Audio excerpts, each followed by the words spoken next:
Banka Qendrore e Turqisë dogji pothuajse 12 miliard dollar duke mbrojtur lirën në një ndërhyrje rekord pasi ndalimi i rivalit të tij politik nga presidenti Recep Tayyip Erdogan shkaktoi një krizë politike që trembi investitorët dhe erozoi monedën vendase. Banka shpenzoi 11.5 miliard dollar për të mbështetur monedën të mërkurën pas ndalimit të kryetarit të Bashkisë së Stambollit Ekrem İmamoğlu, udhëheqësi më i shquar në opozitën politike të Turqisë. Tha një person me njohuri për çështjen dhe llogaritjet e bazuara në dhënat zyrtare nga Burumçekçi Research and Consultancy.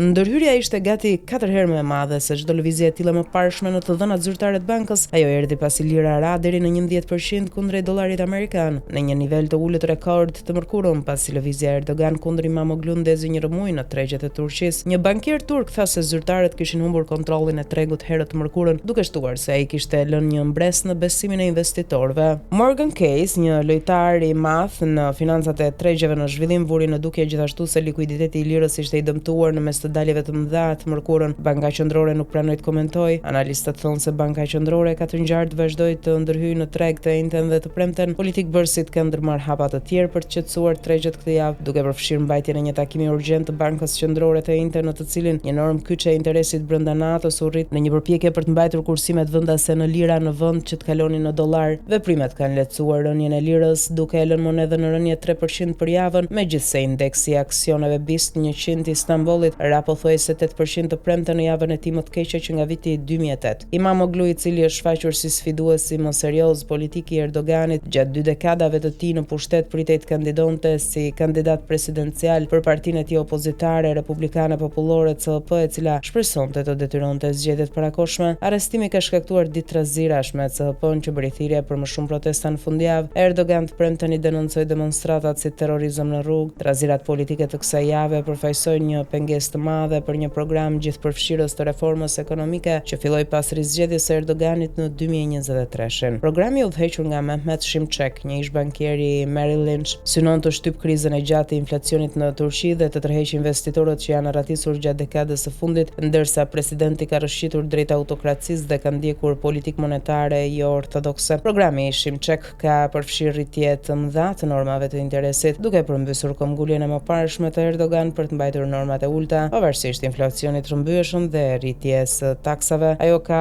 treguar disa shenja suksesi me inflacionin deri në 39% nga mbi 85% në fund të vitit 2022. Turqia gjithashtu ka rindërtuar me shpejtësi krahun e luftës së valutës së saj, pasi ajo u varfrua ndërsa qeveria e Erdoganit u përpoq të mbështeste ekonominë dhe lirën përpara zgjedhjeve të 2023-shit. Rezervat bruto valutore ishin rritur në pothuajse 100 miliard dollar përpara ndërhyrjeve të kësaj jave, nga rreth 57 miliard dollar në mesin e 2023-shit. Investitorët afatgjat kanë mbetur të kujdesshëm në lidhje me investimin në asetet turke nga frika se Erdogan do të kthehet drejt politikave ekonomike jo ortodokse siç ka bërë në të kaluarën, por fondet mbrojtëse dhe investitorët e tjerë që kërkojnë të përfitojnë nga normat e interesit mbi 40% kanë vendosur afërsisht 35 miliard dollar në të ashtu quajturat carry trades, kur tregtarët marrin hua në monedha me rendiment të ulët për të bastuar në ato me rendiment të lartë.